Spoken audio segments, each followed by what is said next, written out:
The PowerPoint slides glowed on my laptop screen at 4 a.m., each one representing months of research distilled into accessible brilliance.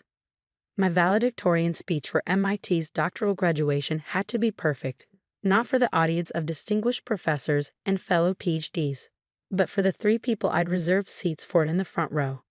Mom, Dad, Christopher.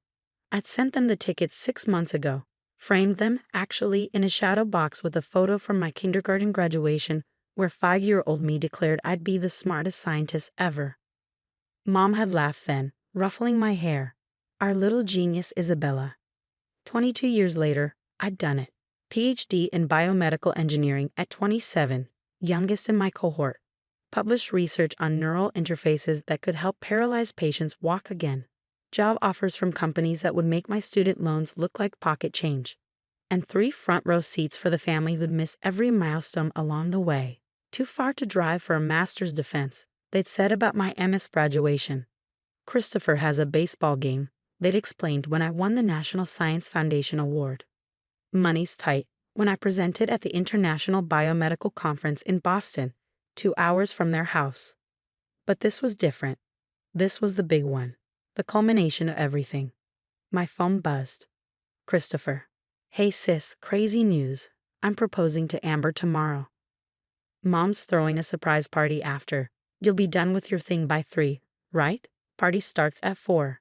I stared at the text. My graduation started at 2 p.m. Even if I skipped the reception, raced to my car in my doctoral robes, and broke every speed limit between Cambridge and Hartford. Chris, my ceremony goes until at least 4. The reception after is important for networking. But it's my engagement. Don't be selfish. Selfish. The word hit like a slap. Selfish was spending my 20s in Lads while they vacationed. Selfish was missing Christmas 3 years running because I was running critical experiments. Selfish was choosing groundbreaking research over family gatherings where they'd ask when I'd find a nice man and settle down. I'll try, I typed, knowing I wouldn't. The morning of graduation, I did my own makeup in my tiny studio apartment, hands steady despite the storm in my chest. My doctoral hood, MIT red and gray, lay on the bed like armor. I'd earned every thread of it. 11 a.m., honey, small hiccup. Amber's family can only do the party at 2. We'll watch your graduation online. Dad set up the computer and everything. So proud. I stared at Mom's text until the words blurred. They weren't coming. Of course they weren't coming. I typed and deleted a dozen responses. Settled on, OK. The auditorium was packed, a sea of black robes and proud families. I walked past my 3 empty reserved seats, front row, left side, perfect view of the podium, and tried not to look at the families cramming into every available space, holding flowers and cameras and love. Dr. Williams, my advisor, found me backstage. Isabella, ready for your big moment? Where's your cheering section? They couldn't make it. Her face fell. She'd met them exactly once, when they dropped me off freshman year, 9 years ago. Oh, honey. It's fine, really. No, she said firmly. It's not. But you're going to give that speech anyway. And it's going to be brilliant, because that's who you are. I'd written 5 drafts of my speech. The first 4 were safe. Gratitude to professors, the power of perseverance, the future of biomedical engineering. The fifth was true. Standing at that podium, looking out at 1,000 faces, none of them family, I made a choice.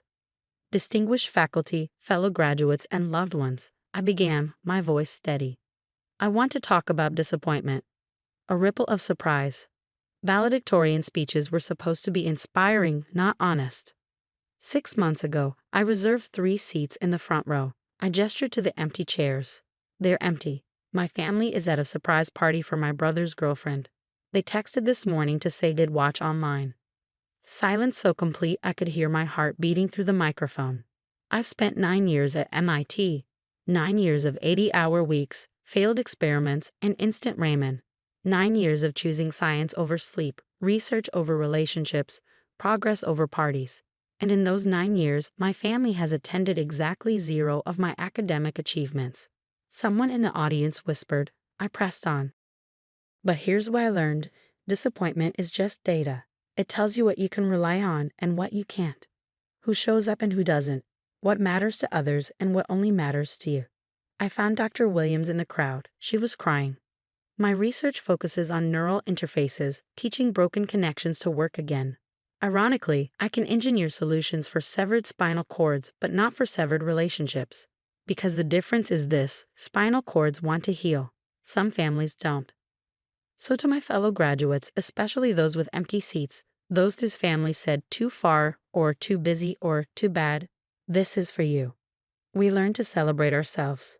We became our own cheerleaders. We filled those empty seats with ambition, drive, and the knowledge that our worth isn't measured by who shows up, but by what we achieved despite their absence. My voice cracked. I let it. My neural interface research will help paralyzed patients walk again. My family missed seeing me announce that because they were at a party for someone who's been dating my brother for 8 months. And that's okay, because I'm not doing this for them anymore. I'm doing it for the 14-year-old girl who built a robot in her garage while her parents attended every single one of her brother's Little League games. For the undergraduate who spent Thanksgiving in the lab because going home meant hearing about Christopher's latest promotion for 4 hours. For every brilliant mind in this room who chose excellence over acceptance. The tears came then, hot and honest. We are not selfish for choosing ourselves. We are not wrong for outgrowing those who never bothered to grow with us.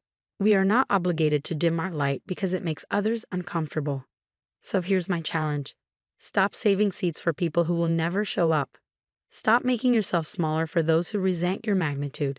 Stop apologizing for the space you've earned through sacrifice they can't imagine. I looked directly at the camera streaming the ceremony. Mom, Dad, Christopher, I know you're watching. Or maybe you're not. Maybe the party's too loud. Either way, I want you to know. I made it. Without you. Despite you. And that's the real achievement. To the class of 2024, we are doctors now. We've proven we can survive anything, including the absence of those who should have been present. Go forth and heal the world. Start with yourselves. I stepped back from the podium to dead silence. Then, like thunder after lightning, the applause began. Not polite graduation clapping, roaring, cathartic, standing ovation applause. I saw tears on faces, heads nodding, hands pressed to hearts. Dr. Williams met me as I walked off stage, pulling me into a fierce hug. That was the bravest thing I've ever seen. My phone was exploding in my pocket. I ignored it through the rest of the ceremony, through receiving my diploma, through the reception where strangers approached to share their own stories of absent families and present achievements. Finally, in the quiet of my car, I looked. 47 missed calls. 312 text messages. The video had been posted to MIT's YouTube channel. It already had 50,000 views. From Christopher, how dare you embarrass us like this? From Dad, take it down immediately. This is family business. From Mom, I'm heartbroken that you would air our private matters. Amber's parents think we're terrible people now. From unknown numbers, your speech saved me. Thank you for saying what I couldn't. My parents missed my medical school graduation for a cruise. I needed this. By the next morning, it had 1 million views. By the weekend, 5 million. Interview requests poured in. CNN, Today Show, podcasts about family trauma and academic achievement. Universities wanted me to speak at their graduations. Publishers offered book deals. I said no to all of it. Instead, I started my job at Neuralink, diving into work that mattered. But I did do one interview, a written piece for the MIT Technology Review. They asked why the speech resonated. Because I wrote, we live in a culture that says family is everything, that blood is thicker than water, that you should forgive anything because they're family. But what about those of us whose families consistently choose everything else? Whose achievements are asterisks in the margins of a sibling's life? We need to hear that it's okay to succeed without their support. That empty seats don't diminish full hearts. 6 months later, Mom called. First time since graduation. Isabella, Aunt Martha has cancer. The family's doing a fundraiser. I'm sorry to hear that. I'll send a donation. We need more than money. We need you to come speak. You're famous now. It would really help. No. But family.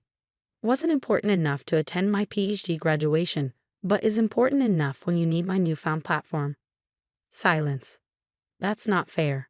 Neither were the empty seats. I hung up and went back to my lab, where electrodes and algorithms waited, where paralyzed rats were learning to walk again through the interfaces I'd designed, where my worth was measured in progress, not promises. The speech still circulates online. Every graduation season, it goes viral again. Parents email me, ashamed, saying it made them rethink their priorities. Students message me, grateful, saying it gave them permission to stop waiting for approval that would never come. But the three people it was really for, they never watched past the first minute. Christopher told me that at Thanksgiving, the first one I'd attended in 4 years, the last one I'd ever attend. We turned it off when you started attacking us, he said over turkey I helped cook while they watched football. Amber was so upset. On her special day, too. I laughed, actually laughed. It wasn't Amber's day, it was mine. The fact that you still can't see that is exactly why I gave that speech. They uninvited me from Christmas after that. Amber, now sister-in-law, made a Facebook post about toxic people who can't be happy for others. I spent Christmas in the lab, teaching silicon and gold to speak a language of neurons. My real family, the professors who mentored me, the lab mates who became lifelong friends, the patients whose lives our work would change, they understood. The PhD hangs in my office now, next to the printed email from a young woman in India, whose parents missed her engineering graduation for her brother's dance recital. You made me realize, she wrote, that I can frame my diploma next to their absence and still call it a complete picture. 3 empty seats, 5 million views. One truth. Sometimes the best families are the ones we build from the strangers who show up, not the relatives who don't. And that's not selfish. That's survival.